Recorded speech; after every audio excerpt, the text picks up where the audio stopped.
All right, what's up, everybody? Welcome back to the Diss Track. My name is Nick. If you guys are watching a replay on YouTube or Twitch, or if this is your first time joining, welcome. We do watch parties every Monday at around 8 p.m. Eastern time, and we pick movies that you guys vote on. So if you guys want to have a say in what we watch next Monday, make sure to join the Discord. It should be linked in the description below. And then you can join the Discord and kind of vote. We put nominees up Wednesdays. We pick a winner by Friday, and then we watch it on Monday. So if you guys want to be a part of that, again, make sure to join the Discord here. I'll make sure it's linked in the description below, if not right after the stream here. But yeah, we have a cool one here. This week we had a theme of the 1% or filthy rich. So we had a bunch of movies about rich people, essentially. So we had The Social Network. We had Velvet Buzzsaw, which is about like the high art society. On Netflix with Jake Gyllenhaal and stuff. We had Coming to America with Eddie Murphy. We had The Princess Diaries with Julie Andrews and Anne Hathaway. And what was the last one? We had Crazy Rich Asians, which is pretty self-explanatory. So you guys wanted to watch The Social Network, which is awesome. So that's what we're doing now. So let me just get some information pulled up. This is essentially the pre-show. If you guys do want to hang and watch the movie with us, which I would advise because it's going to be really fun, I have a little counter to my right. When that counter reaches 0, it's going to essentially tell you to press play and you'll be all synced up with us. So if you do want to follow along, you can pull up the movie however it's most convenient for you, whether it's Netflix or if you own it or anything. You're going to let the movie play for about 10 seconds and pause it. And then once you pause it, you're going to wait. And once the timer hits 0, you'll hit press play when it tells you to press play, and then we'll all be synced up and you guys can hang out and talk with us in chat. Let us know what you're thinking of the movie. If you have any cool behind the scenes stuff that you know about that you want to share. That should be fun here. But for the pre-show, we essentially just go over trivia and some information about the movie before we watch it. So I'm just going to get that pulled up here momentarily.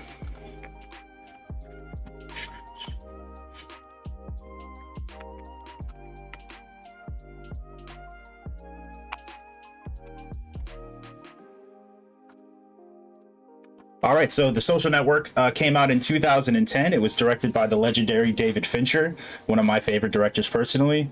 The synopsis goes at a Harvard student, Mark Zuckerberg, creates the social networking site that would become known as Facebook. He is sued by the twins who claim he stole their idea and by the co-founder who was later squeezed out of the business. It's written by Aaron Sorkin. It's probably one of, I think it's my favorite Aaron Sorkin script. I'm kind of hit or miss on him as a writer on some of his stuff. He's very talented, but some of his stuff doesn't land with me as well. This, I think, is one of his best scripts he ever made. It stars Jesse Eisenberg as Mark Zuckerberg. It stars Andrew Garfield, who I think is the best actor in this movie. That's Eduardo Saverin, who's the other co-founder of Facebook. Rooney Mara is in the film. Justin Timberlake's in the film. It's got the Armie Hammer twins in there as well. So it's got a lot of really good talent behind the camera, or in front of the camera. So let's see some trivia here.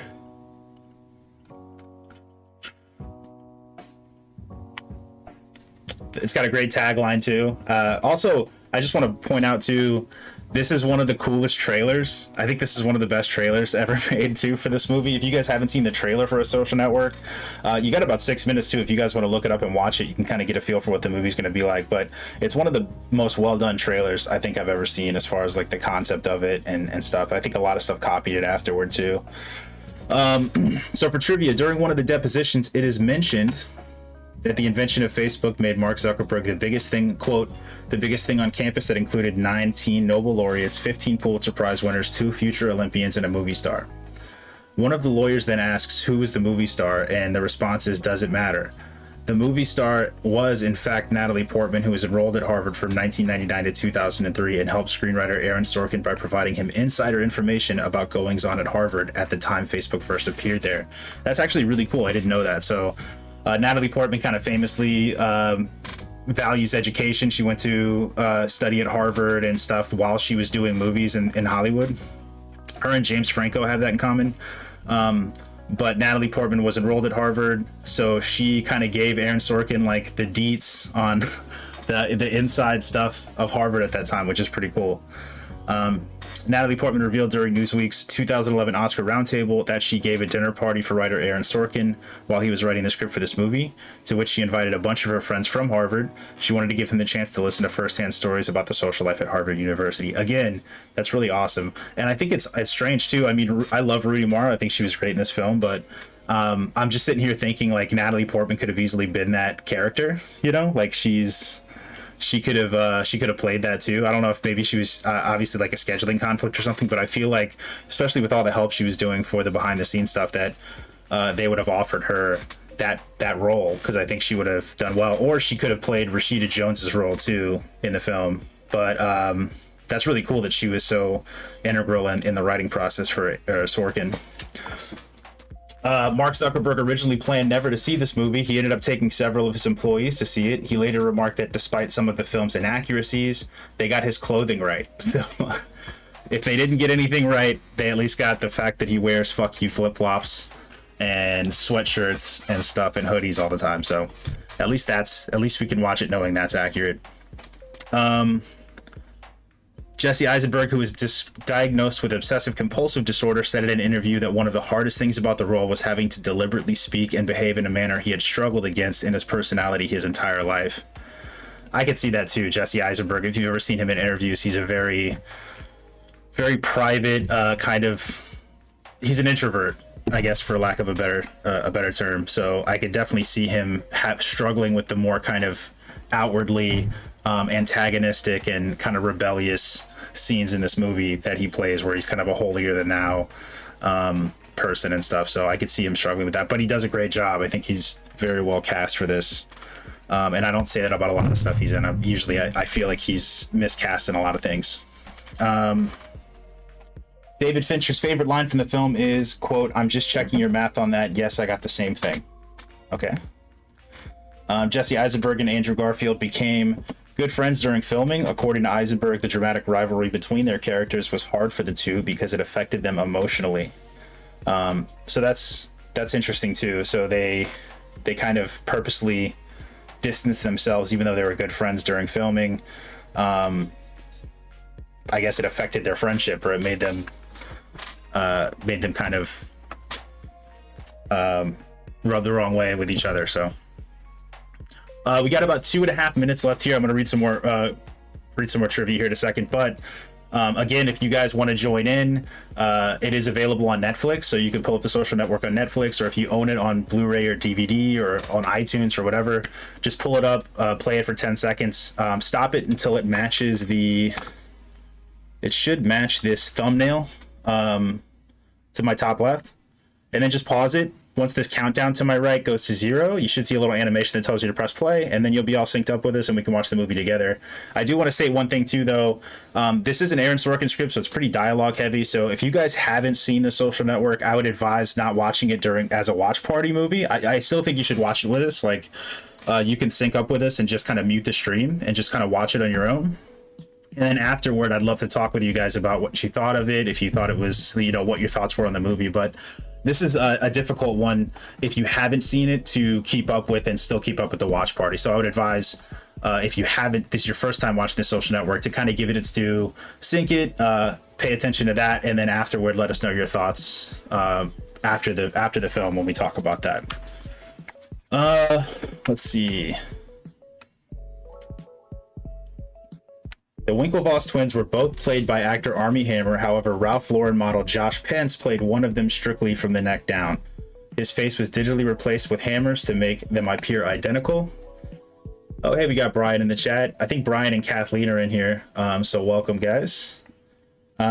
Josh Pence played one of them strictly from the neck down. His face was digitally replaced with Hammer's to make them appear identical, as the two men are unrelated and look nothing alike. The two spent 10 months in twin boot camp to match one another's subtle movement and rapport. All right, cool. So we got about 30 seconds here. Again, guys, once the countdown timer hits 10, you'll see a cool animation that'll trigger, and it'll let you know when to press play during the animation. So just hang out for that.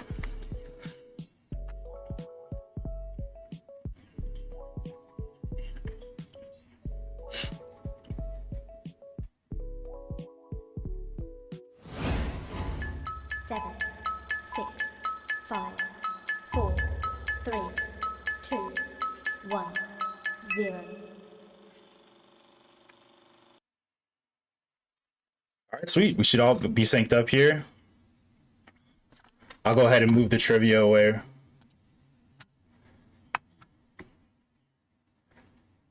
So this is a really dialogue-heavy scene. It's a great opening between Mark Zuckerberg and Rooney Mara's character. It kind of sets up his character as far as him being kind of aloof and not really the best socially, which is going to be built upon throughout the entire movie.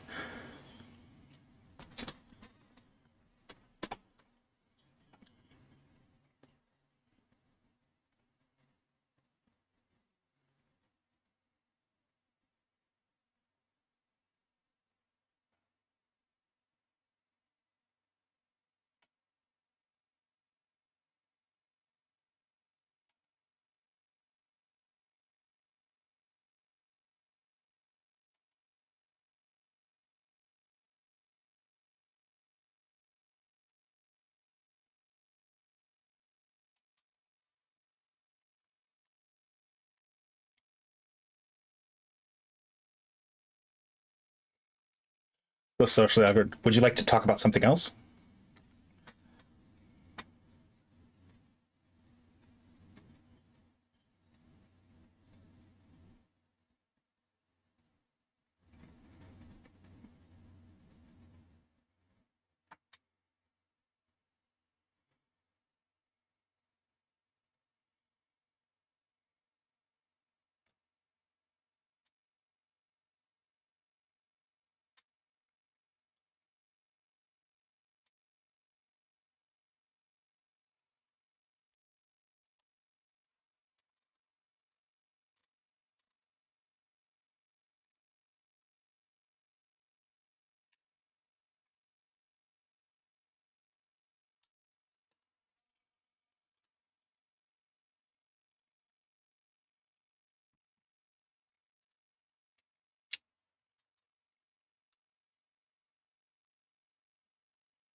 Facts.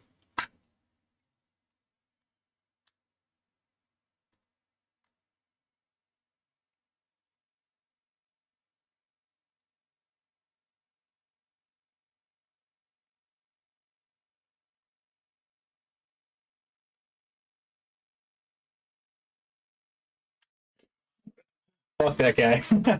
Finals clubs.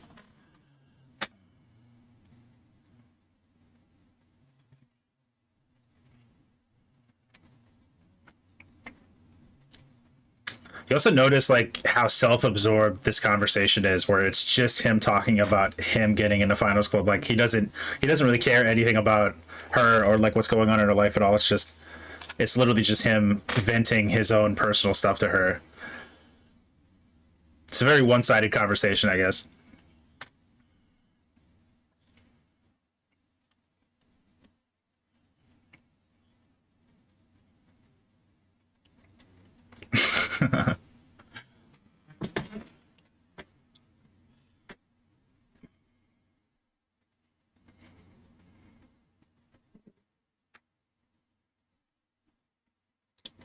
I don't think it's a first date. Kathleen said, "Is this a first date or are they a couple?" I don't think this is a first date because he said like we're dating, so this may be like a third or fourth date or something like that. But it doesn't feel like they have. It doesn't feel like they're like an item. It feels like they're maybe early on in dating and realizing that he's socially inept completely.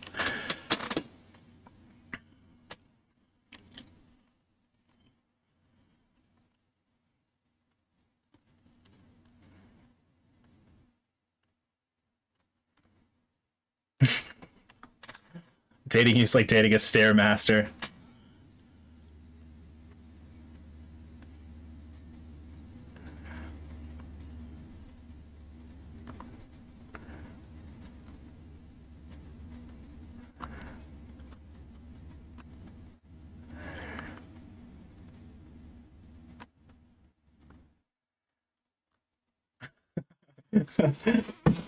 I was just being polite. I have no intention.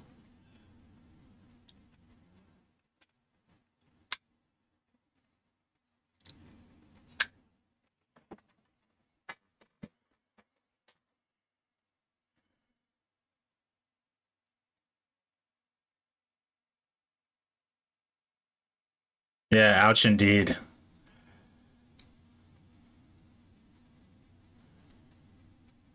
Oh, guys. The other thing is the score. This is one of my favorite scores. Like this very minimal.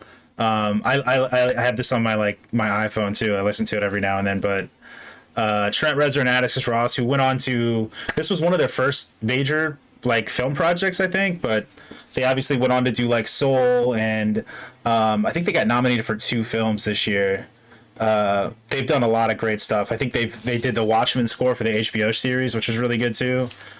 But I just love how stripped down the score is, but how like iconic or very distinct it is from everything else.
Oh no.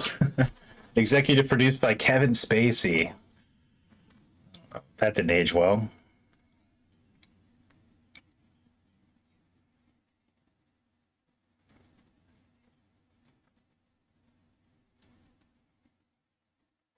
I think it's a real testament to like David Fincher and his movies and how perfect he was for this script in this movie. That this is literally just a movie about some guys fighting over a website they created, and the fact that it's as visually engaging as it is really impressive because I feel like most directors would have read the script and been just like totally terrified that people were just going to get bored at watching people like write code and all that kind of stuff. And the fact that it's as visually, the fact that it holds your attention as well as it does is it shouldn't hold your attention as much as it does.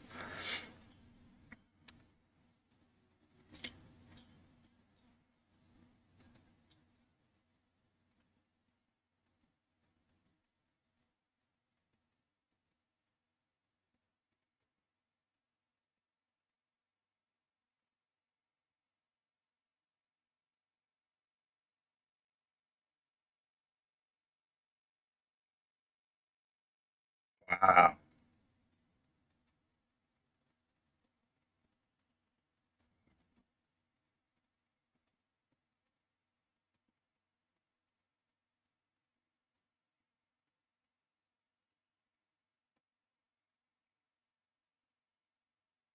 Also, I think it's fitting too to like if you guys have seen, or I'm hoping you guys are watching this have already seen this, but he's obviously making like a hot or not kind of software that ranks girls, and then that turns into the Facebook.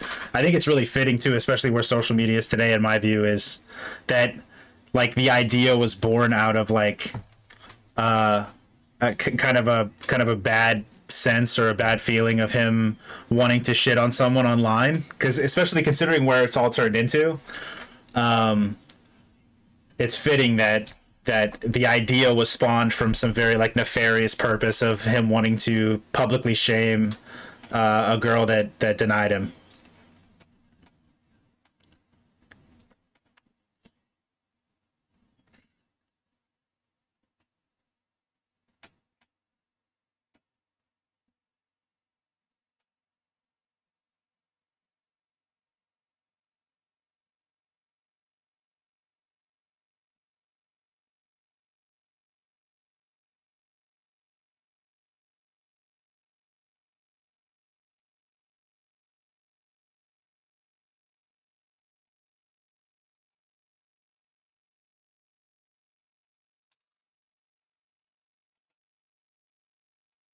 Yeah, Tanuvio says Facebook is a love-hate relationship for nearly everyone. Yeah, I mean completely. I just think it's interesting that even as it was like the germinating of an idea, it was a very small idea and just a concept. It was a concept kind of wrapped in this like it's like low self-esteem kind of lashing out, you know? And then seeing where it became, it's I think I don't know, it informs that. It wasn't started with good intentions, you know?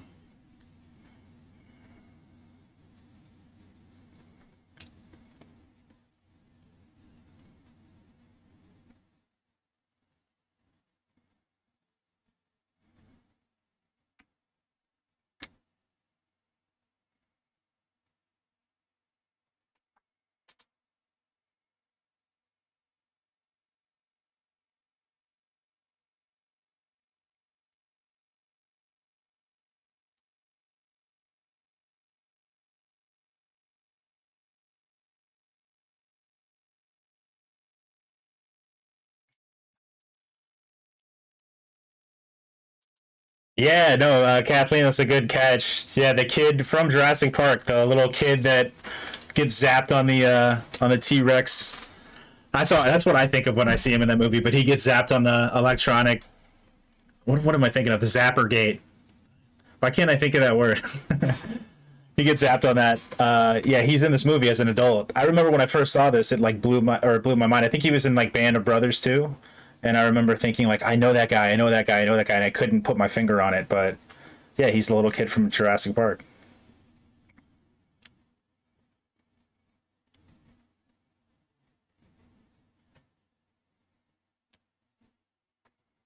Electric fence, yeah.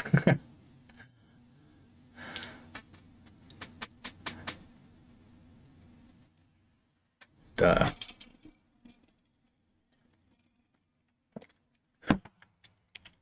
I also like the juxtaposition of that montage of him hacking that, where it shows like all the college kids doing normal college kid shit, like drinking and doing drugs and like dancing and like living college experience, juxtaposed with him like just feverishly typing, pissed off in his dorm.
Even this whole scene had this whole scene on the page has such the odds of it being extremely boring are so high. Like it had every right to be a very boring scene of them creating this thing, but they were montaging it with like crazy college parties and even the writing on the window made it more visually interesting than if they were just using like a chalkboard and stuff. Like they were constant really high level decisions to make this as engaging as it is.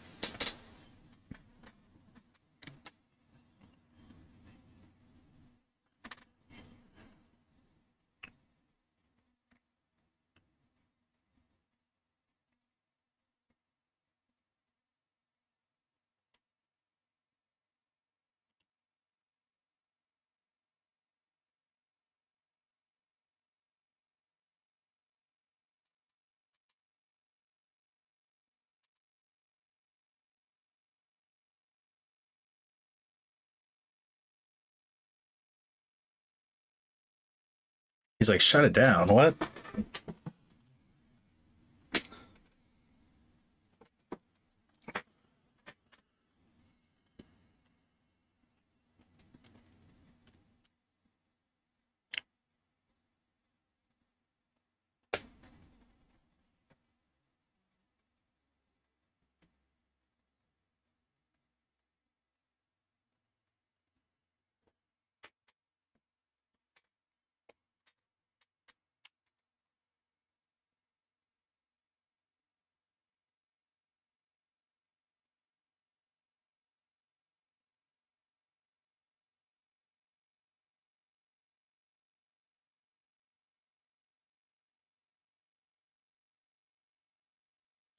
They crashed the entire Harvard.edu website.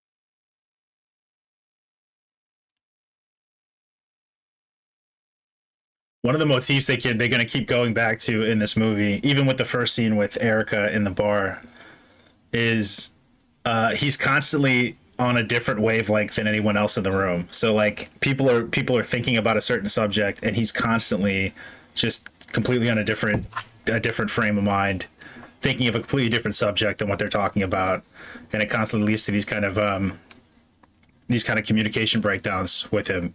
But it's something you'll notice like in conversations where people think he's talking like they're trying to hammer him down on a specific subject, and he's thinking about something completely different.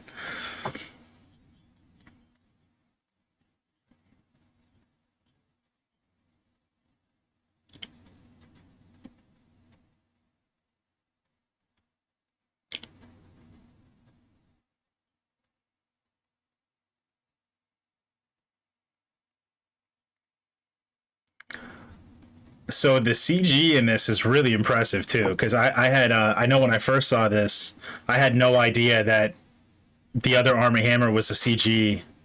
I can kind of see it there, but they digitally replaced his face. So this is what, like 12 years old at this point, and I think the CG is extremely impressive. The fact that they just digitally add in another Army Hammer, which is Josh Pence, by the way, who should probably get a lot of credit because he pretty much had to act across Army Hammer the entire movie and then doesn't get any kind of recognition for it because it's not his face, you know?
Is that Aubrey Plaza?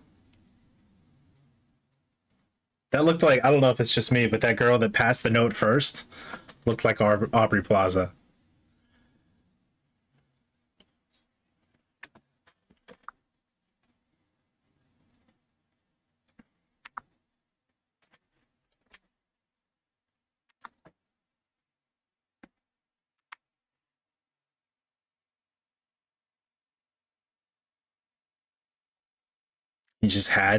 He had to say it. I'm kind of curious. Aubrey Plaza.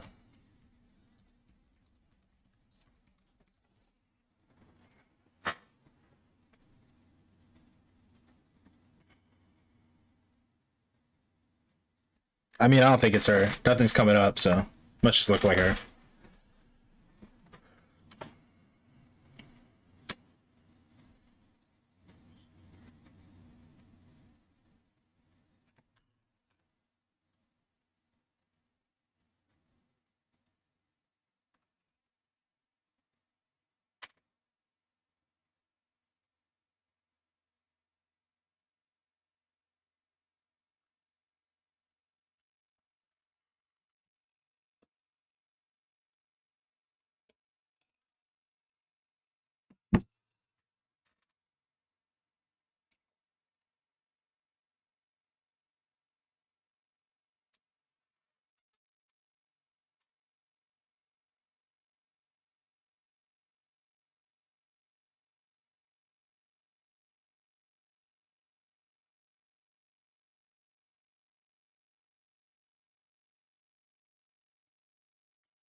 Exclusivity. Yeah.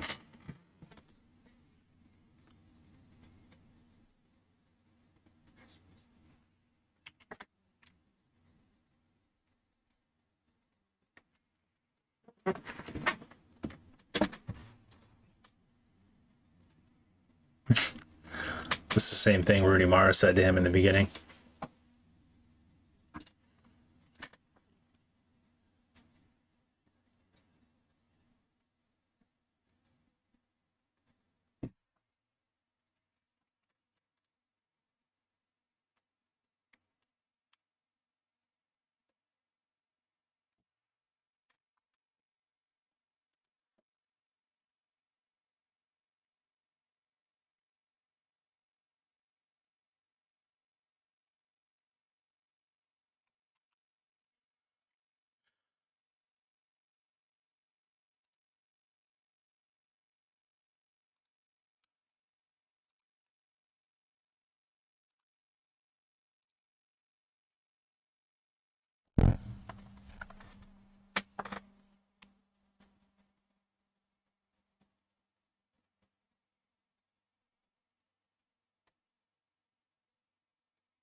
That's Andrew Garfield's dance moves.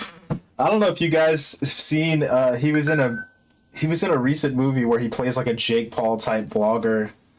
That I kind of wanted to check out just for his performance, but I don't know, him just dancing like an idiot reminded me of that movie.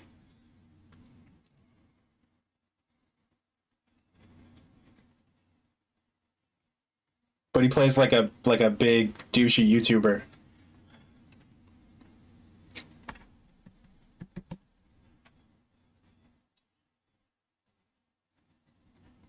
It takes one to know one, so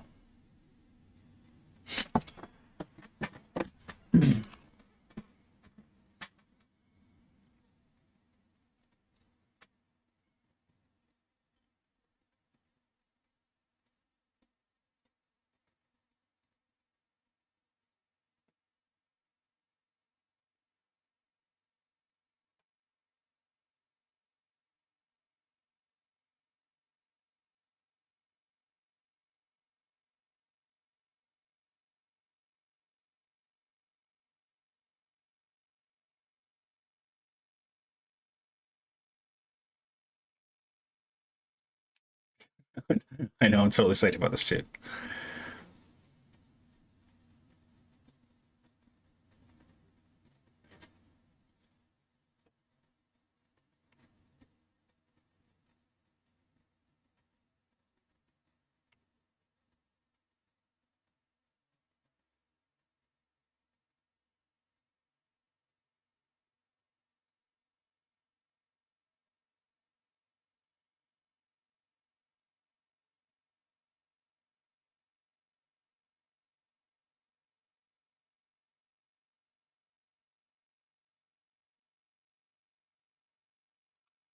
Because he wants that money.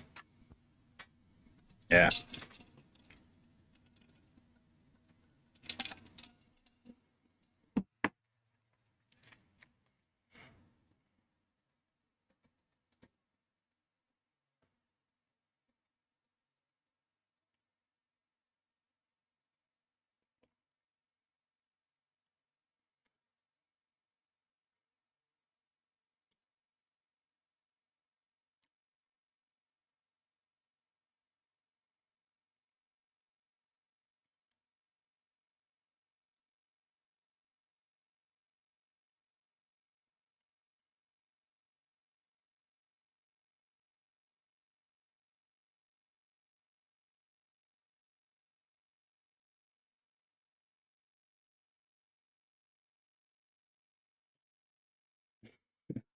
Just flexing on him like that, man.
Already did.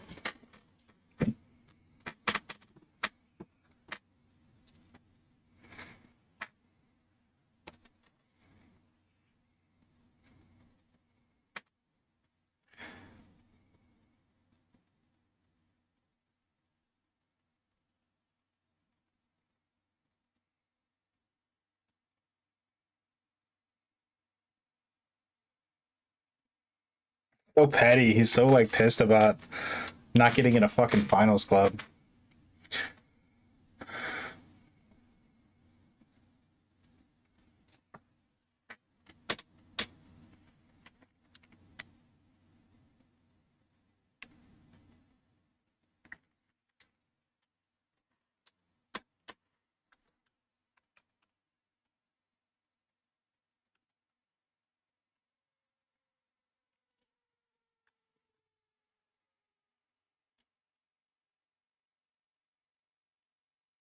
Your pants off. Weird, man.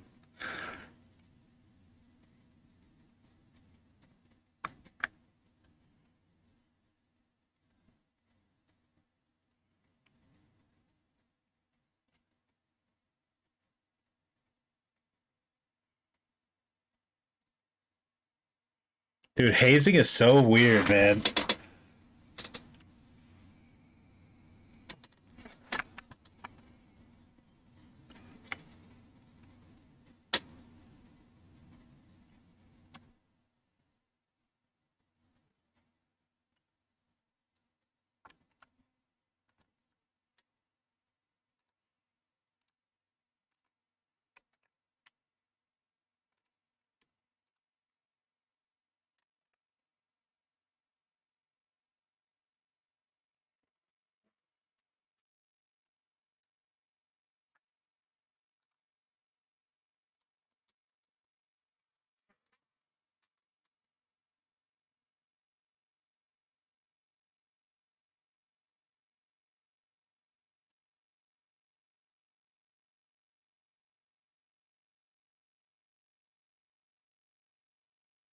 I mean, he did string him along. I think that's pretty obvious.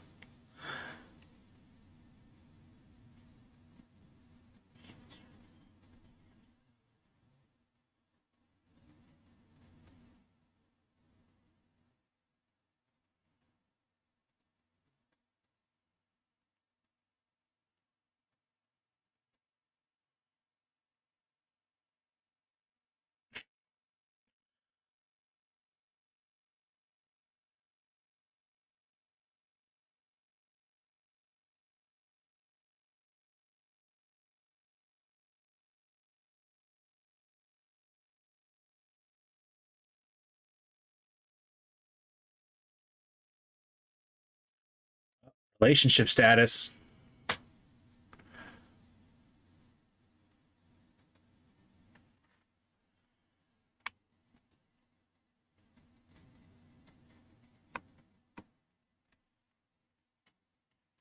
Bingo.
He's so like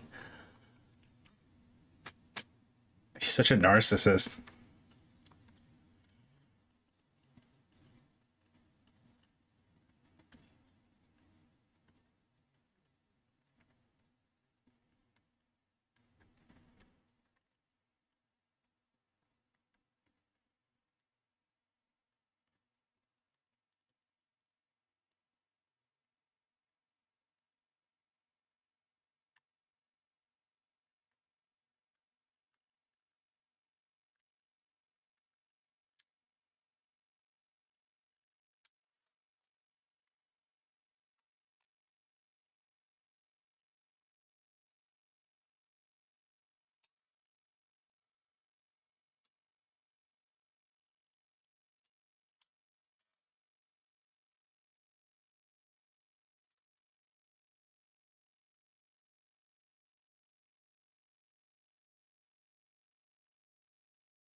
Yeah, to look like Hitler.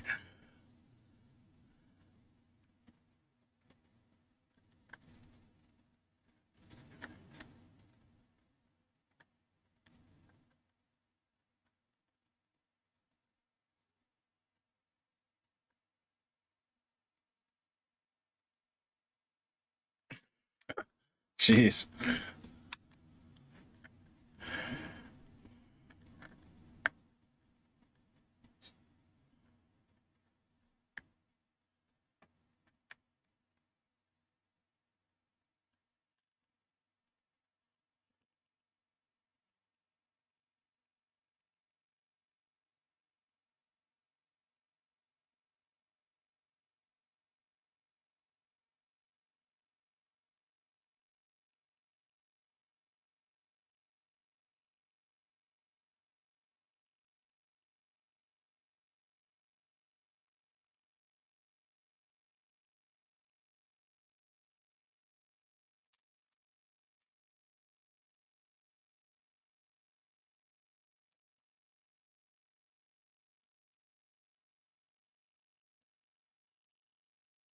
That's why he had to write that check, is because he made that distinction.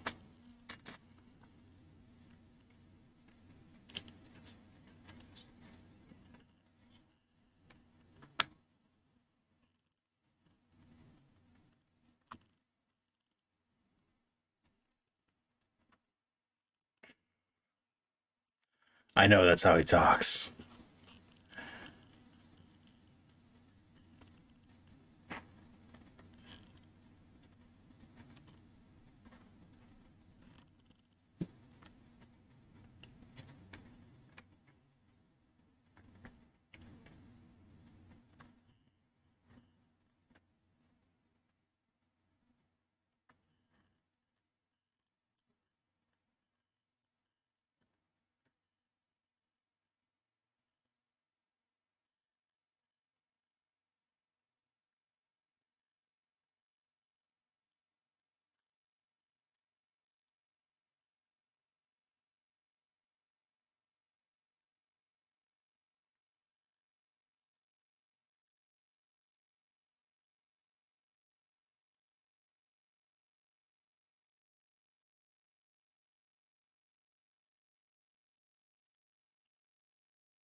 I want to hire the Sopranos.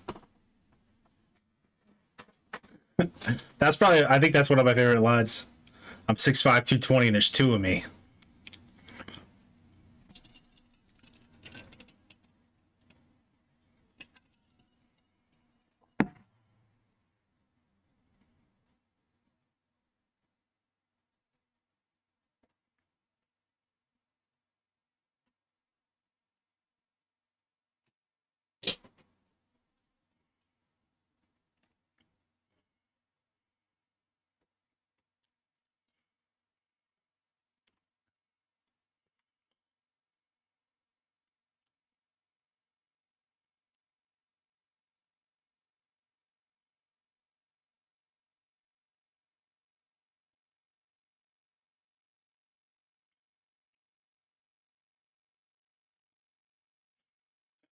We're gentlemen of Harvard.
$600 million, dude. Jeez. It's a drop in the bucket from what it's worth now, but still.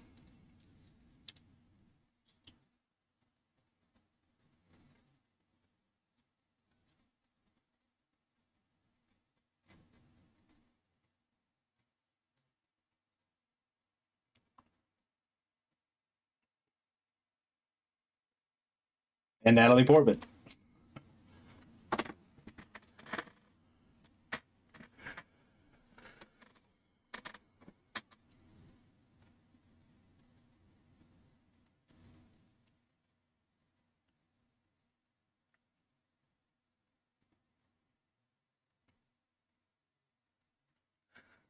This guy doing a Bill Gates impression.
Yeah, like seriously.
Thing is if he didn't do the exclusivity thing, I don't think there would be an issue.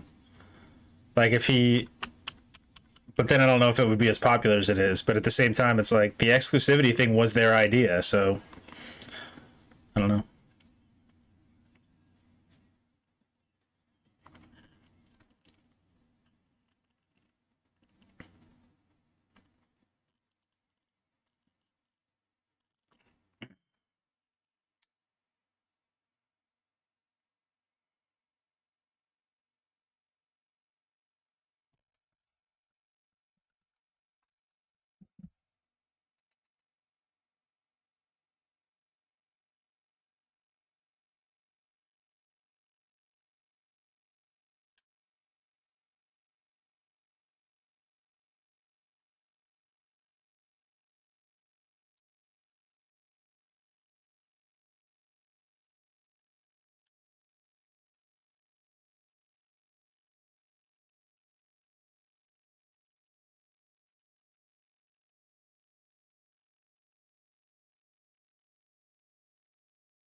It's mic drop on him, man.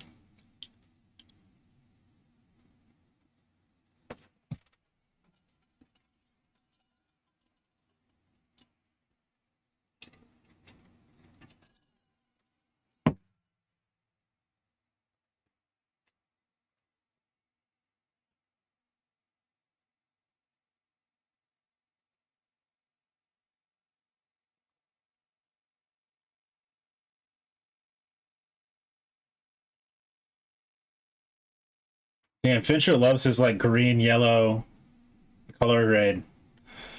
I feel like I've seen this in like Girl with the Dragon Tattoo and like Seven and stuff. That kind of like, yeah, that kind of green tinged color grade. See it in a lot of his movies.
That's a pretty prophetic statement too. As if every thought that falls through your head is some process too prophetic to not share.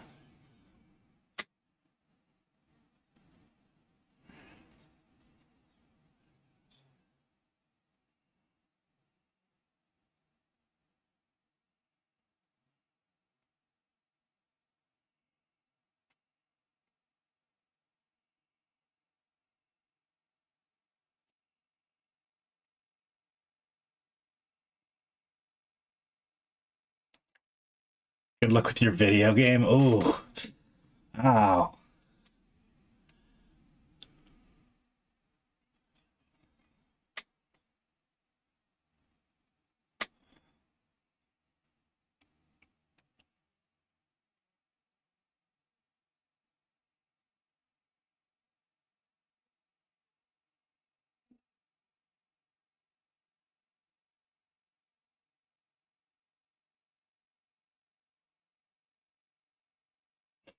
Because she goes to BU, and he's trying to flex on his ex.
The Winklevi.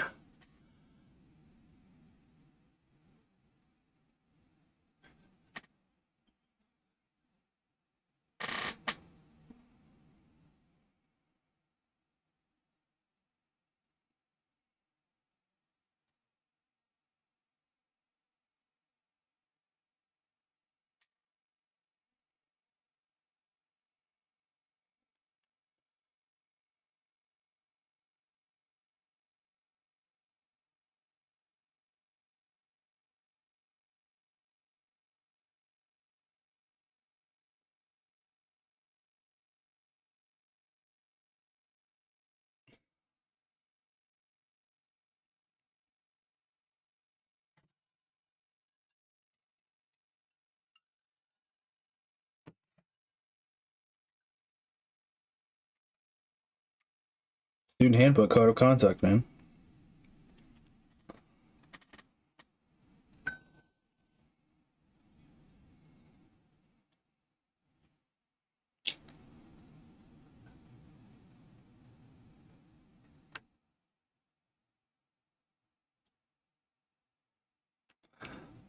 The amount of privilege just seeping from the Winklevoss. We pay tuition at the school. You have a 3.9 GPA. It's like, ugh.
Like how they ask if they're 15 and she's like, there's juice.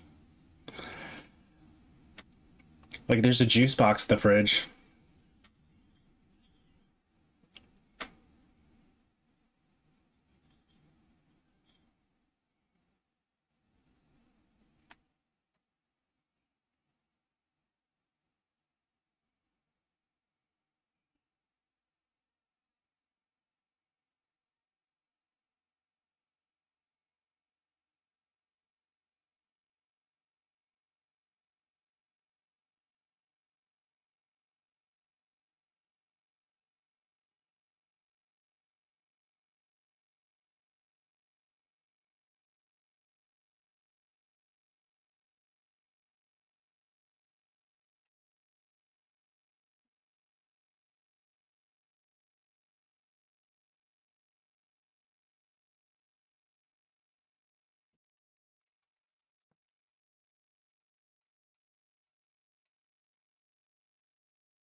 You can see how they shoot them from the neck down, probably just to avoid the budget of having to do too many shots where they're, visually replacing Josh Pence's face. Like I can't even tell which one is digitally replaced or not.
Devastated.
I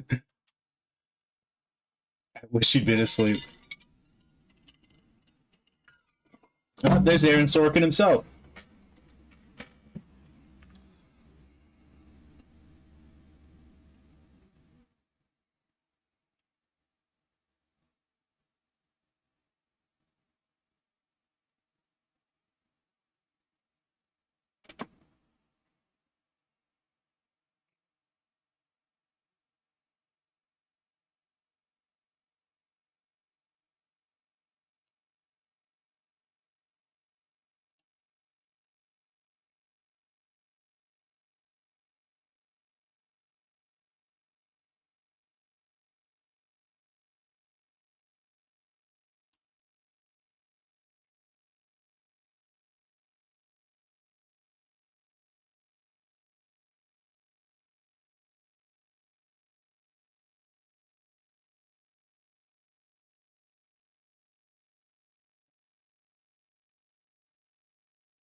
He's also the lead singer of NSYNC.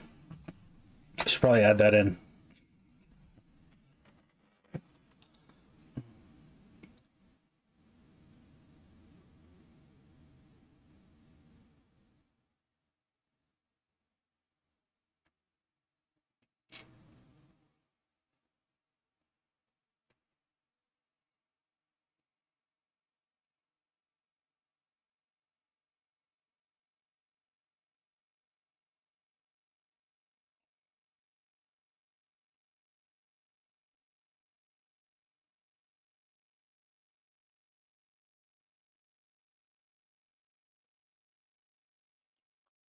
Hey, what's up? Nice Dude Productions checking in, man.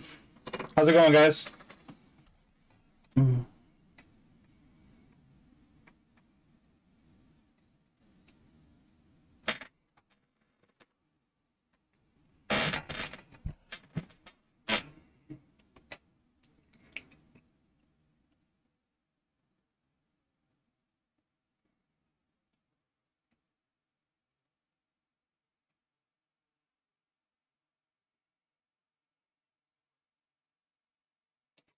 I remember Napster. I remember Napster and LimeWire um, for downloading music and stuff.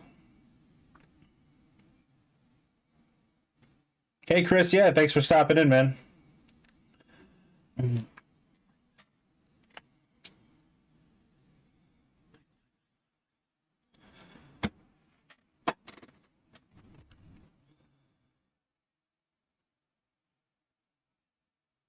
I'm sure you guys have already seen this movie anyway.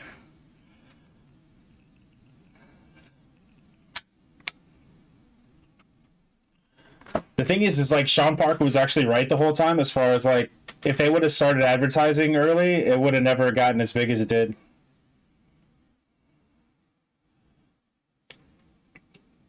Like the second you start monetizing it, it starts to kind of lose its um, mystique or popularity.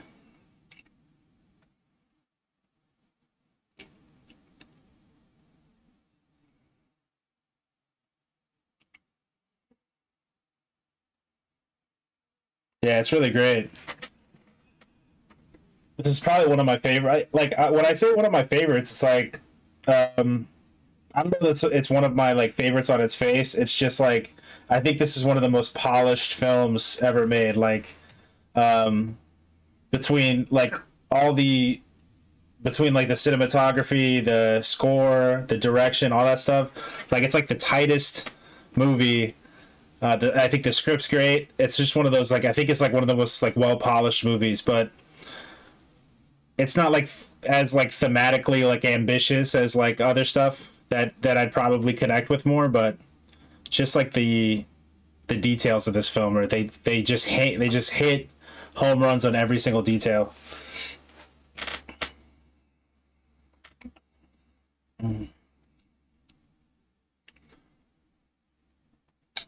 Yeah, nice dude says, yeah, that's what makes it such a fascinating movie. Sean was right, but it did give Mark. Did it give Mark the right to screw over Eduardo? Which is like, no, like Mark is not. I just like that Mark is not presented as. I like how balanced they present all the characters. Like each one of the characters is not presented in some like as he's the moral person. I think even Eduardo, like, I mean, he's presented morally correct, but he's presented like short sighted, where he wanted to advertise when they were like at 4,000 followers. But each one of the characters is presented in a very balanced way.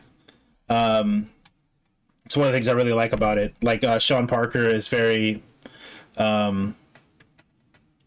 he's very much a visionary, but he's also obviously has like crazy bad issues that we're gonna see shortly. And then Mark Zuckerberg is like a narcissist and super petty. He's one of the most petty characters in movie history.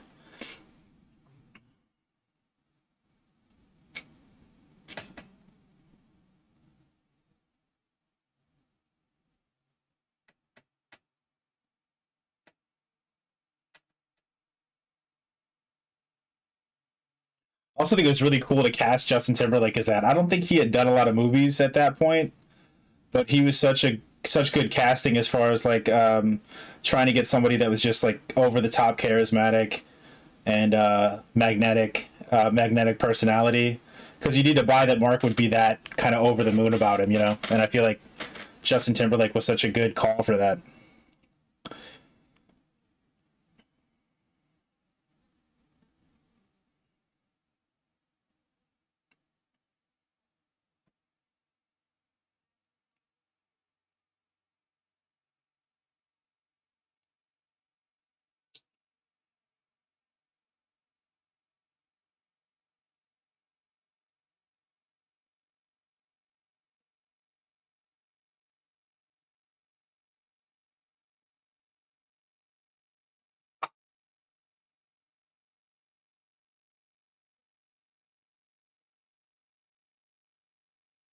This is where uh, Eduardo just gets, he sees it as like 100% betrayal.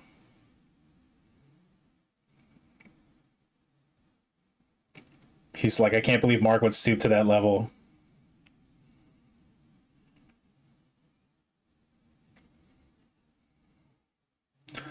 Oh yeah, no, this is where he gets like super petty, but he's been petty like the entire movie.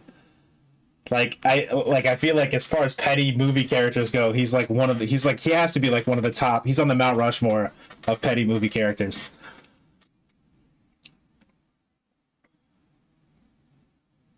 Just so entitled.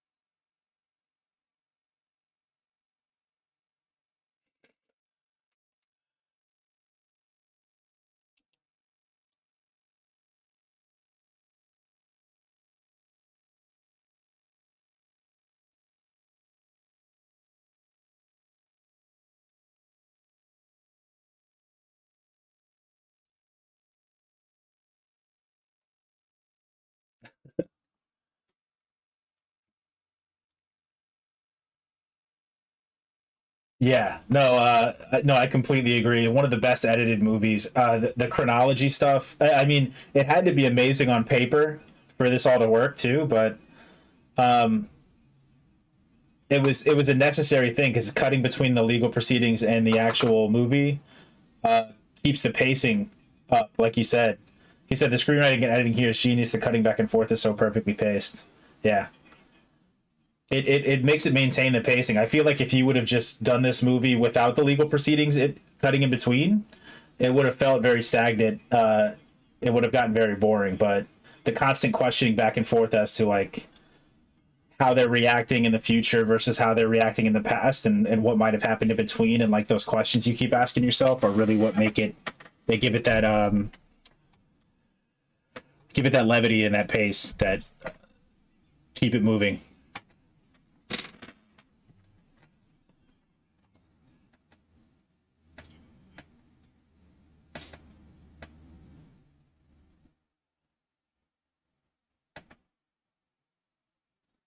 Can't believe they make him, dude. I talked about this earlier too, but hazing in college is so weird that they make him carry around a chicken.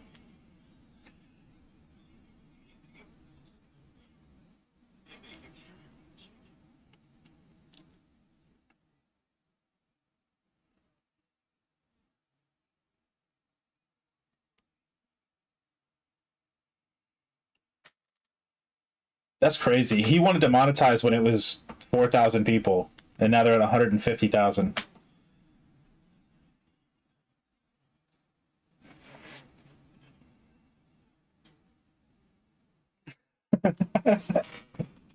I love that. Don't fish eat other fish?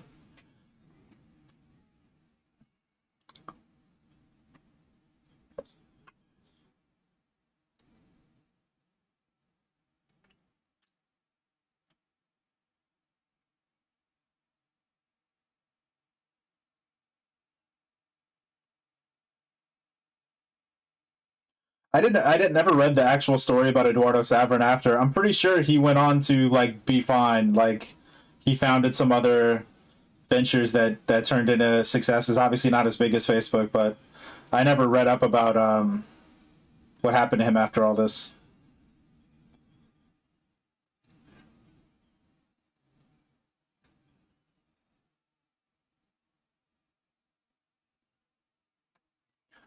Yeah, I think that's one of the things the movie like overlooks or at least doesn't touch on because I mean, don't get me wrong, like this is one of the tightest scripts that I had seen for a movie that I'd seen, but yeah, they don't really talk about that about how young these guys are and how quick and how monumental the success was.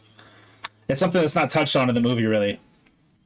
I feel like in one of the legal proceeding scenes, you'd think they would have like touched on that, or Rashida Jones would have said like, you know, you guys were like 20 and we're like talking to venture capital firms for millions and billions of dollars. Like, I feel like that's not touched on. That's a really good point.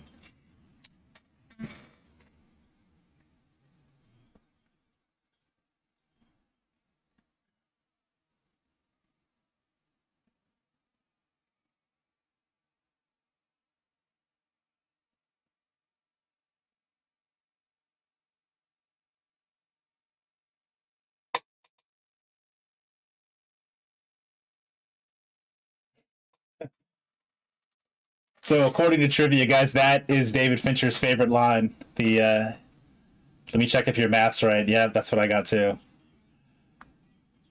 It's a pretty good line. I mean, I'll give it to them.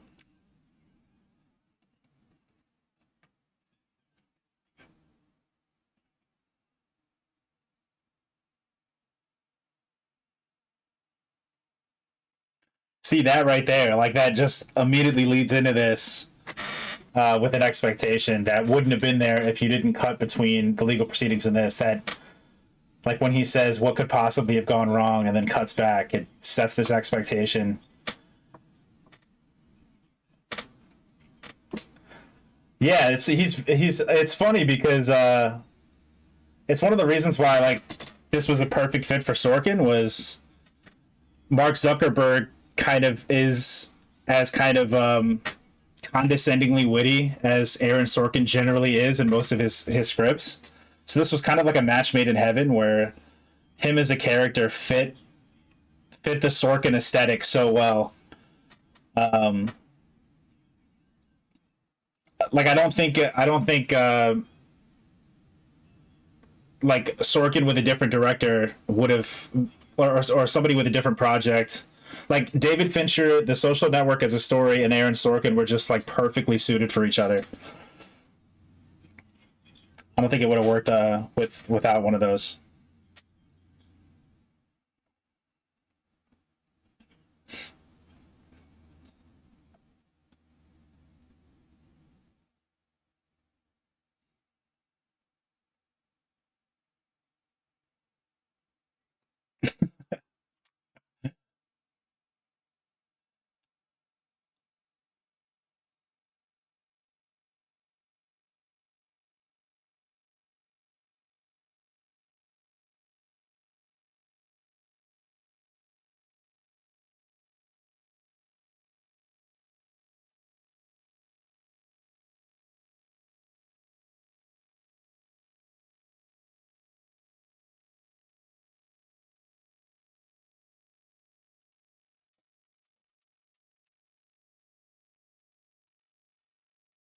So when I first watched this movie, this scene always bugged me because it was so loud. But as I watch it, I don't know. I feel like it conveys. I mean, I think we've all been in one of those situations.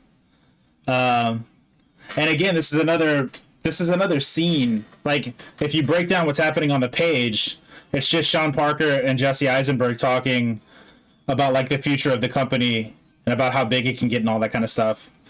Which on its face could be a really visually boring scene where they're just in a boardroom or something talking about it, but it's another it's another example of how like Fincher, when they're making the movie, or even Sorkin when he's writing it, realized that they're constantly trying to jazz up these scenes to make them more visually interesting. And I think they succeed in doing that. Like where scenes that on their face should have been a lot less, like this scene on its own would have just been a really dialogue heavy kind of flat scene, like the odds of it being that were really high. But they're like, no, let's put it in a club. We'll do a really cool crane shot up. We'll have the lighting going crazy, the loud music and all that stuff. It's like yeah, Nice Dude says the club setting adds so much atmosphere it's arguably stressful to watch in a good way. Yeah, like yeah, that's the point I was making too. It's a very cool way to add tension and visual interest to the scene. I feel like when Fincher first read the script, his whole thing was like, okay, how can I make these things visually pop, And he had to go through every scene and every dialogue scene and go like, where can we put this? What can the setting be like? Can we play with sound? All that kind of stuff. Like there was a great story underneath it, but I think it took a lot of work to make it work like it does. And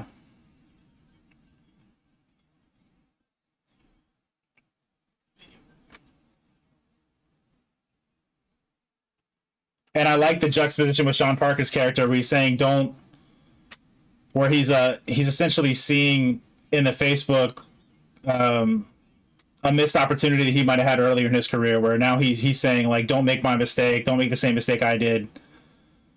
Um don't monetize it too early essentially.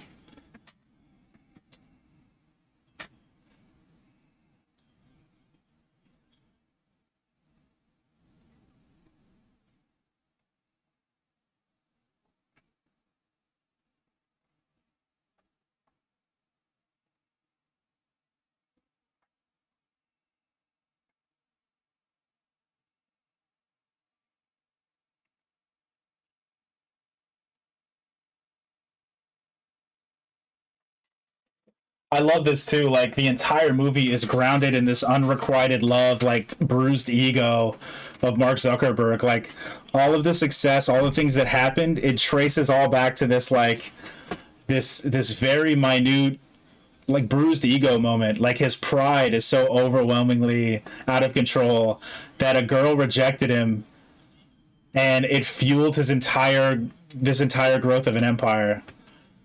Like they showed it earlier when he saw her at the restaurant and then he leaves and he tells Eduardo, we have to expand. It's like who knows who knows if this idea would have died on the vine early on had their relationship gone better. You know what I mean? Like it's and like I said early in the movie too, it's fitting that that Facebook was kind of born out of this like this really negative light where it's like it was born out of this like bruised ego uh lashing out.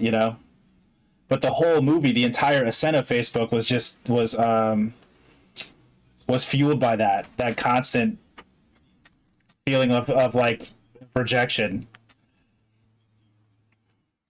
Nice one says, "Oh yeah, the movie literally ends with him trying to add his ex on Facebook. So freaking genius." Yeah, I mean, such a full circle thing from that first scene where the entire movie's just constantly been fueled by his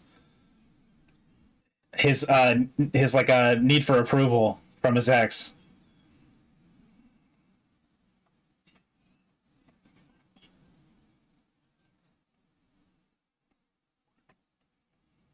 It's so genius how they encapsulate it in that, though. They take this giant, huge mega corporation being built and root it in this very small need to be loved, or this need to be adored. Even when he's talking about Finals Club, it's this need to, like, it's just him needing approval from stuff, and that fuels the entire film.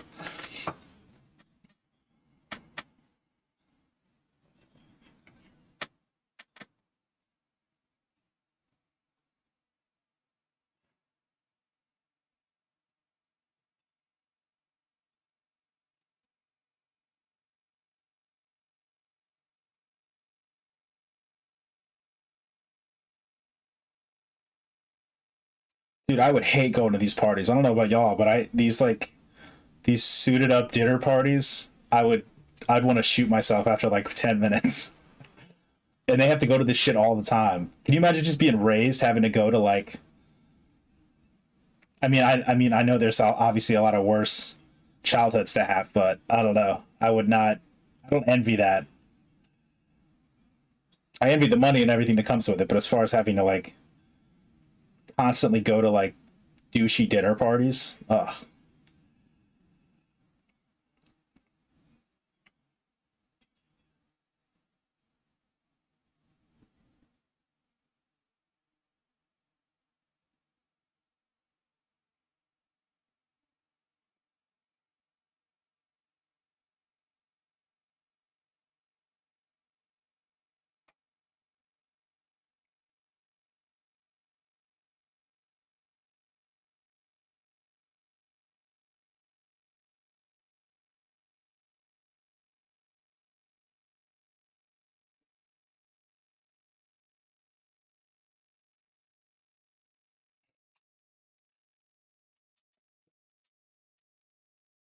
Yeah. Nice dude said, yeah, there's an energy about it that's so bougie and passive aggressive, gives me Game of Thrones vibes. I agree.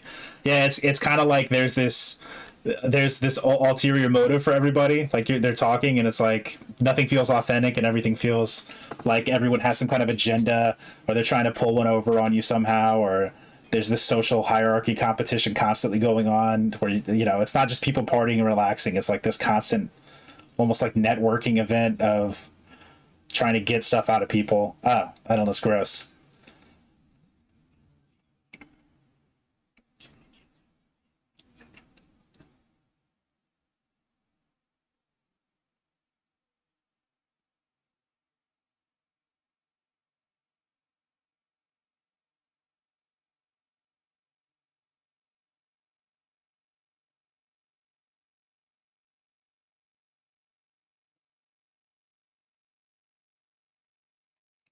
The other thing too I was thinking of is like, obviously because of Tyler or whatever the other one's name is, I can't keep the name straight because they're the same fucking dude.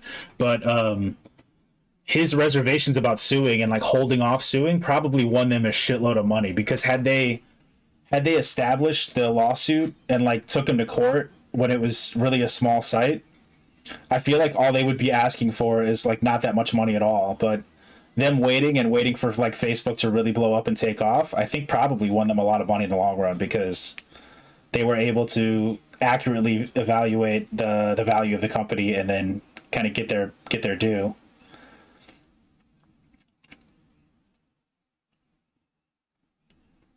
So I don't think he was doing it for those reasons, but it probably worked out in their favor. A 7-figure favor that he waited so long to actually bring a lawsuit to Mark.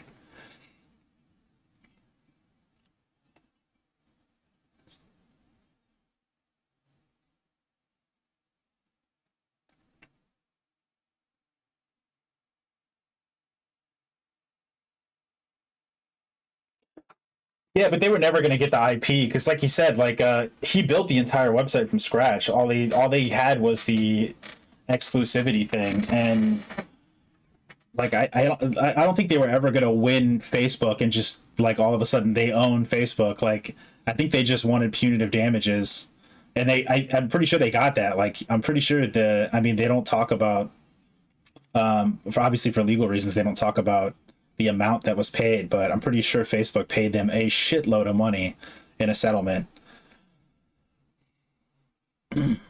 and that was probably as good as they were going to get. Like I don't think they had any grounds to like completely take the IP.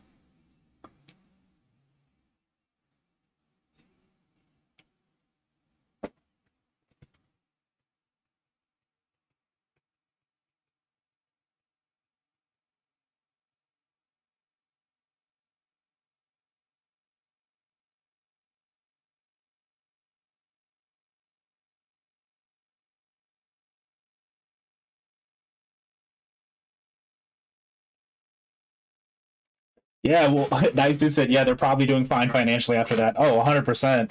And the other thing, too, is they're extremely wealthy, too, because if I read correctly, too, they were one of the biggest Bitcoin investors. So I'm pretty sure they took that money and they invested pretty heavily in Bitcoin. I don't know if it was like when it was like really, really cheap or if it was kind of more recently when but they've made billions of dollars on Bitcoin, too. So yeah, no, they're not starving. Yeah, they were wealthy to begin with, but the Winklevoss twins were giant in cryptocurrency, or they bet a lot of money on cryptocurrency, and I'm sure that's paid off. But they were wealthy to begin with. Like they said, their dad was like a ran like a hedge firm or something, or some kind of like firm.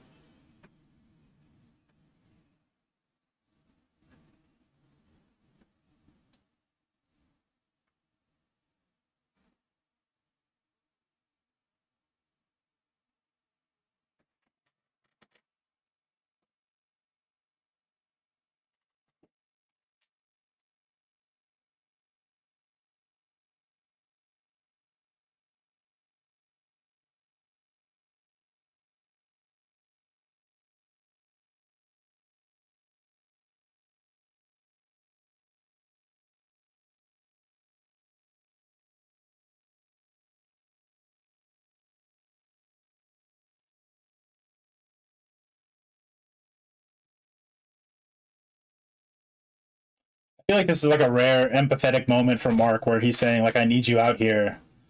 Like they're that's why it's tragic, obviously, the way that it fell out, because right now you feel like they're trying to connect, they're trying to like get on the same wavelength.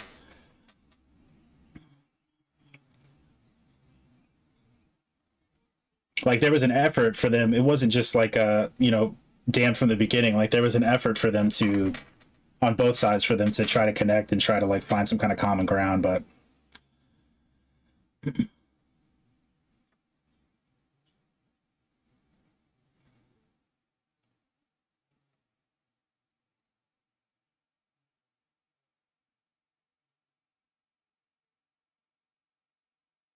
oh, he's not going to like yeah. Mark's like a nice dude said. Even then, Mark never apologized. Yeah, no, 100%. I don't think he does in this entire movie.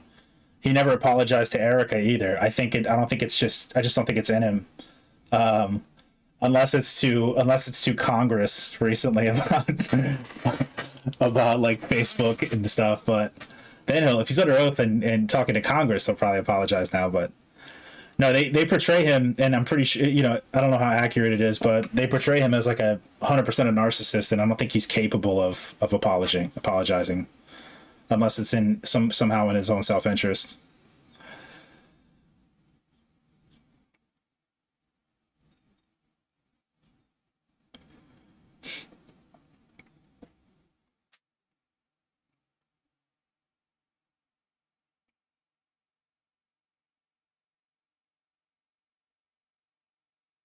Yeah, Kathleen said Allstate. I saw him too. Yeah, I don't know if that's oh man, I forget his name now. I don't know if I guess that was him. I think so. It reminded me of him. David H something.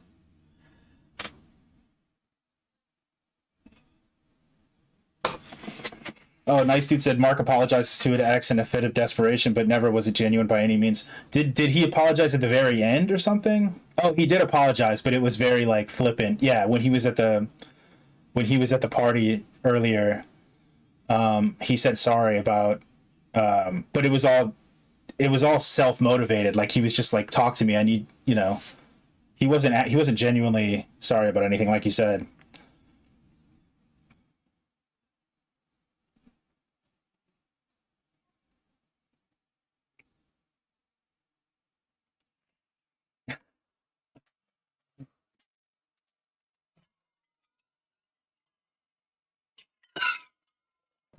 Oh,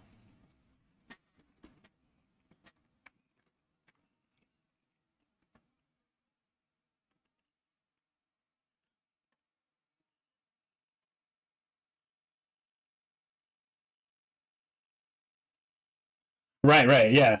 That's what I mean. I think when I'm saying like he's unable to apologize, it's unable to apologize if it's not in his own self interest. So when he said, "Okay, is this real?"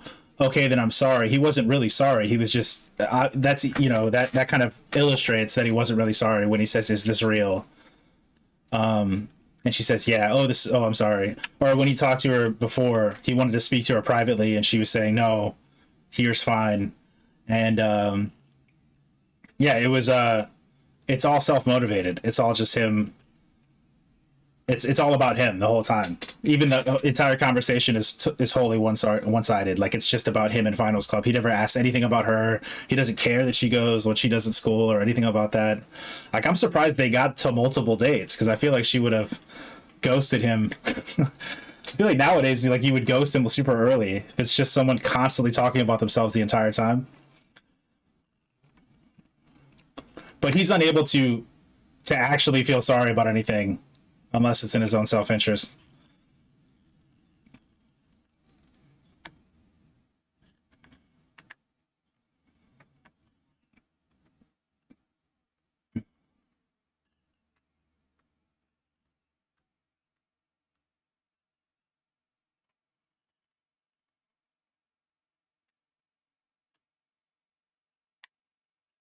Yeah, I think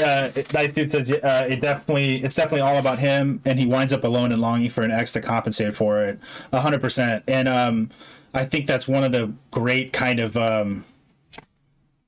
great bow ties on the movie, and one of the cool things about it as a concept is what makes the story interesting is it's about a person that creates this giant social empire and through the entire process becomes more socially isolated than he's ever been in his entire life. So I think that's the awesome juxtaposition of the movie as a concept and probably what drew Aaron Sorkin to it as a book was this movie about this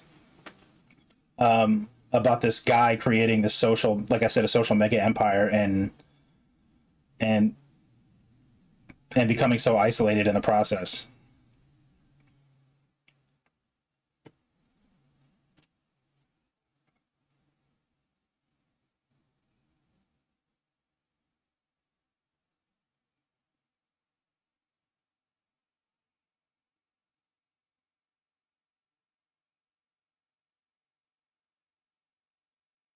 It's nice to say, especially the fact that a text card comes up that reads he's the youngest billionaire in the world. Yeah, and that's the point you had made earlier too. Was I don't think that they harp on that enough. I don't think people talk about that with Mark enough at all. It's like people are quick to say when someone young gets that amount of wealth, they kind of give them a long leash and they kind of give them a lot of slack and say like, wow, they had that amount of power and influence and stuff at that young of an age. But I don't see people give Mark Zuckerberg that same kind of grace, the age that they were at when all this stuff was happening, and and the decisions that they were making and all that kind of stuff. I don't know if it's because he's seen more mature beyond his years, maybe to people in the room, but yeah, you don't see people give Mark that kind of grace. I guess I can't imagine having that amount of like power and influence at 20 years old or whatever.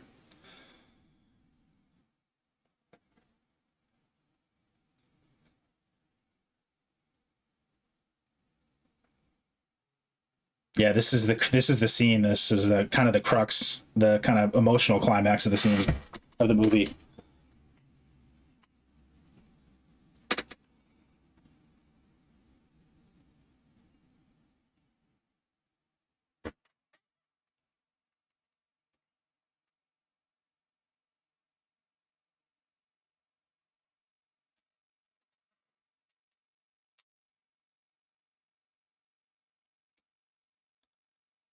So tragic, them reminiscing where they started and all that stuff, and then just the crazy Judas move.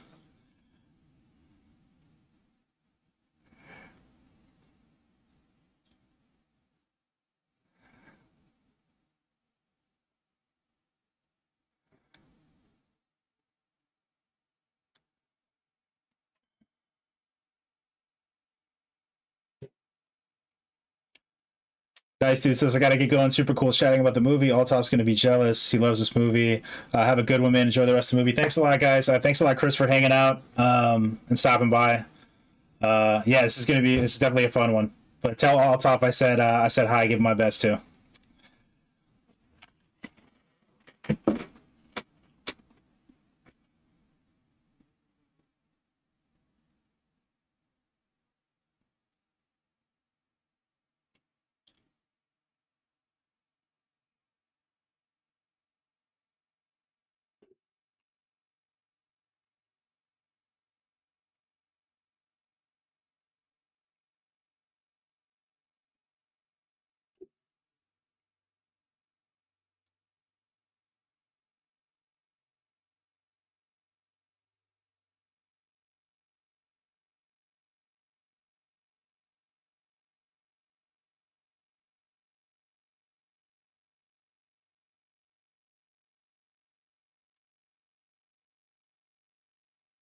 I wonder if this actually happened on the night they hit 1 million members, or they just kind of did that to add more interest to the scene. Like, I wonder if this was really how it went down. Like, they were at the 1 million members party, they had a lawyer there to ambush him and all that stuff.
Oof, 0.03% from 34. Like, damn.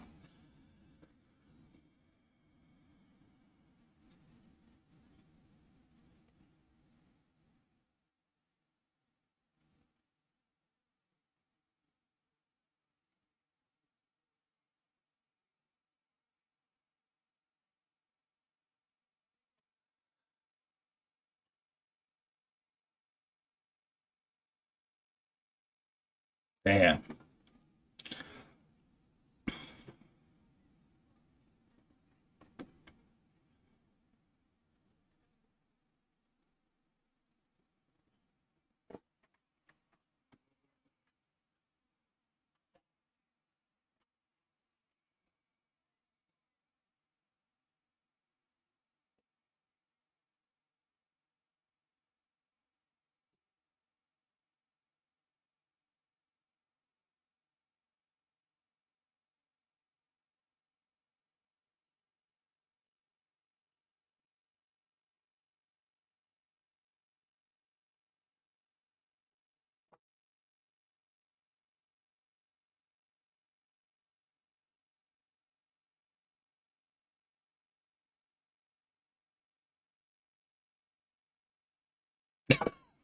Justin Timberlake.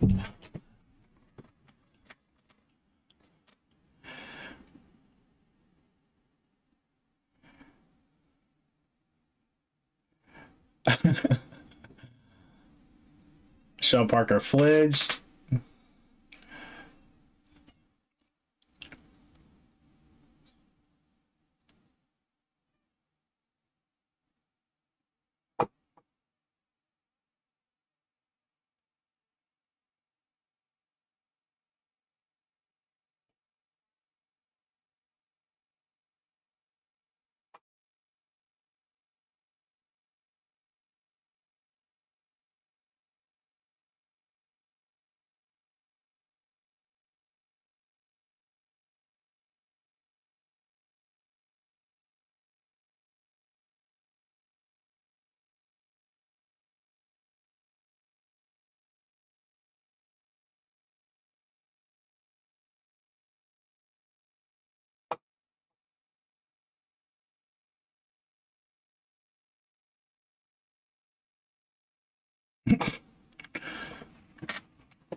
Is this Sean Parker's house?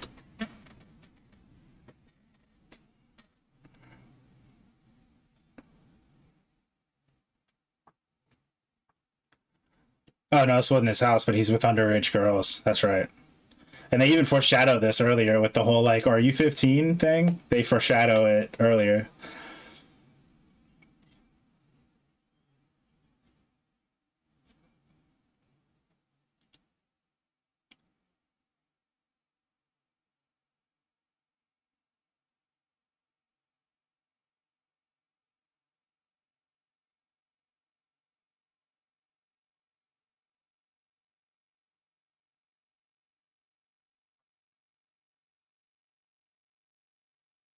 Good to see you, officer. What can I do for you?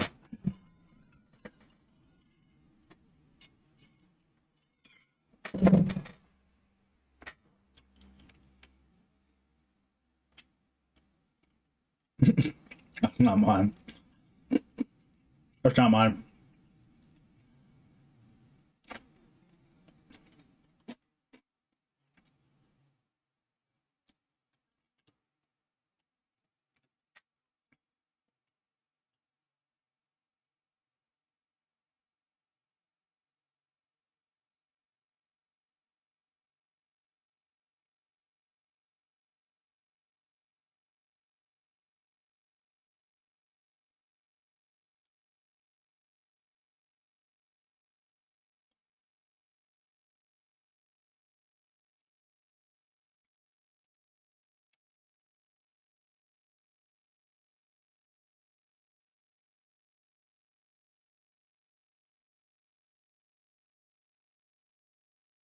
I love that shot too, as he's saying that the lights start shutting down.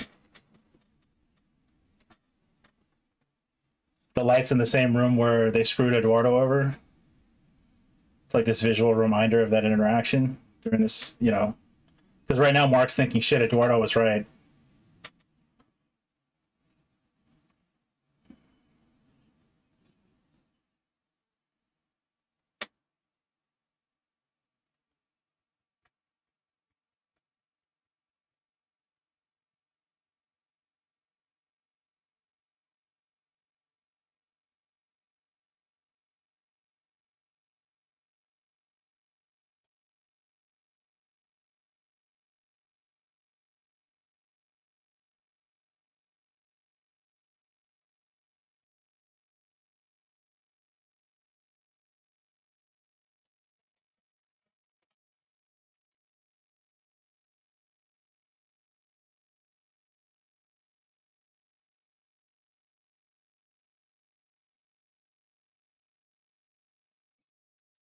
I'm CEO, bitch.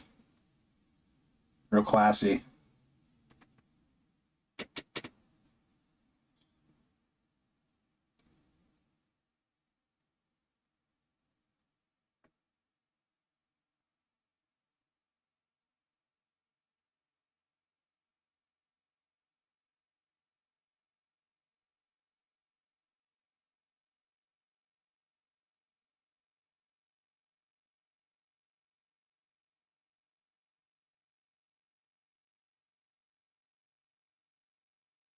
So lonely.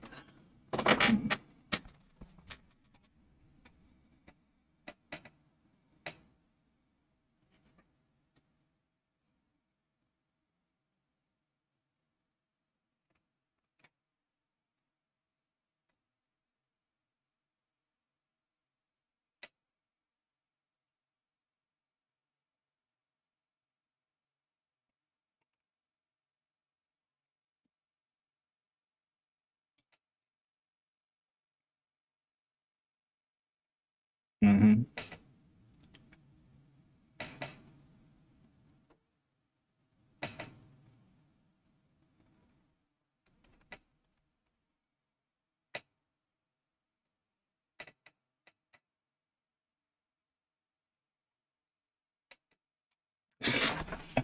He's super unlikable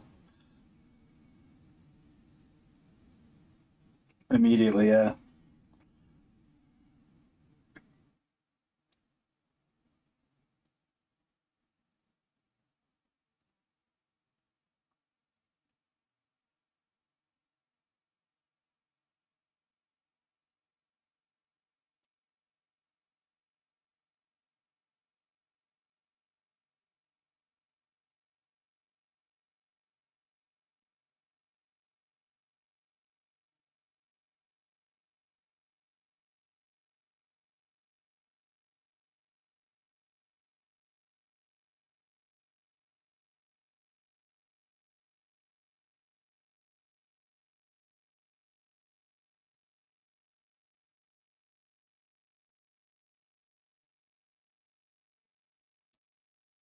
See, and like her whole character is kind of trying to redeem him as a character in the film, you know, because Erica made the line early on, which is what reminds him to check her and try to add her on Facebook because she said they're not going to like you because you're, you know, a nerd or whatever. She said that they're going to hate you because you're an asshole.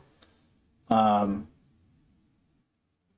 but yeah, I like how it leaves it ambiguous, but it does present her character as kind of the counterpoint to Mark being a bad person, you know. Because and again, like Nice was saying in the stream, it's like that amount of success at that young an age, like you should be given some kind of moral leeway on poor decisions that you make before you're even 23 or 24 or whatever. Like, especially like you know not illegal ones or anything like that, but nothing you did was necessarily illegal. So yeah, they received $65 million, which I'm pretty sure they. I didn't think they were going to tell the amount. I guess that was disclosed though. But they turned that money into a lot more. I'll tell you that.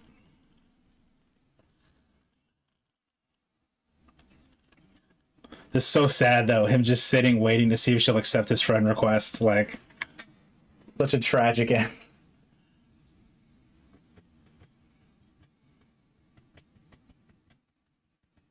Oh, Eduardo Savern's the one that they didn't say how much he got.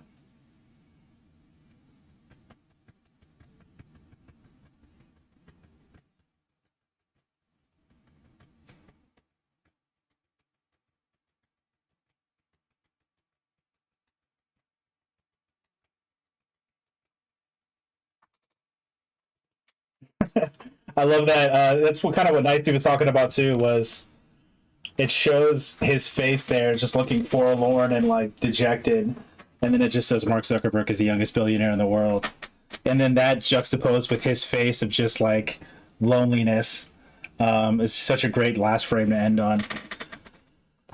All right, but cool. Let me go ahead and switch over here. All right, so that was a Facebook, guys. That's one of my. It's one of my favorite movies. Like I said, I love all the technical aspects of it. Yeah, I know. Yeah, Kathleen, cry me a river, poor rich person. I don't feel sorry for him, but it's just so funny. It's like I said, the juxtaposition of you're the youngest billionaire in the world, and then him just like tragically refreshing to see if you can find a friend, is awesome. But yeah, no, I don't feel bad for him or the Winklevoss twins. Like, who gives a shit? Like, I don't know. They're already rich enough. I'm kind of glad they got screwed over a little bit. But Yeah, one of my favorite movies. The technical departments in the movie are all just like top level, between the score, the cinematography, the camera movement, the direction from Fincher. The script is like, the script was amazing. Like, we talked about with Nice Suit earlier, the cutting back and forth between the legal proceedings and the story was such a great use there, and kept the pacing up so well, and made you kind of question what was going to happen. And it brought an element of tension and mystery to the movie that wouldn't have been there otherwise. But it was this constant effort from Fincher and the other department heads to take a script that, like I said, should have been boring.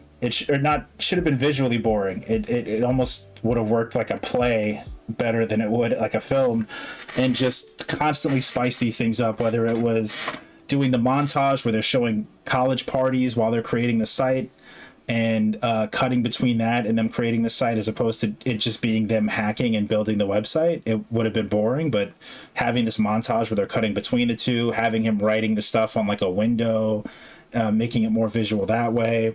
The meetings with Justin Timberlake's character Sean Parker constantly being in like these extravagant restaurants or these club with like loud music and all this stuff. It was just like all this added flavor to a really tight, well done story and script that I'm sure there was a lot of questions as to whether or not it should have been a movie. That this would have worked as a movie. And I don't think it does without David Fincher. So yeah, it's definitely one of my favorites. We talked about the juxtaposition of someone creating a social empire and then being lonely at the end of it. That's such a great, simple concept that I think rings true. Yeah, like I said, one of my favorites. It's not one of my most personal favorite films, but it's just one of those films that I constantly watch, and I'm just in awe of the kind of craftsmanship of it, the meticulous nature, how tight everything is. I don't feel like there's an ounce of fat on that script. The one scene that I don't really think either should have been as long as it was, or I don't really think it was necessary, was the Winklevoss twins talking to the head of Stanford. The entire point of the scene was for the head of Stanford to tell them, like, screw you, you guys have to go to court if you want to do anything about it. And I feel like it went on for a really long time, and I don't know really what the purpose of that scene was necessarily, but that's the only kind of critique I have as far as like the script and things that I thought could have been trimmed out. I felt like that scene really didn't serve much of a purpose to the overall film. But I just want to thank you guys for hanging out, watching the film with us here. If you guys do want to vote on the film that we're going to watch next week, you can join our Discord. You can also follow me on Instagram at instagram.com/thedistract and twitter.com/ndg1221. And you can join the Discord and vote on the movie that we're going to be watching next Monday. So those nominees should go up Wednesday, and then we'll vote next Monday. But yeah, as always, I will see you guys next week, and thanks for hanging out.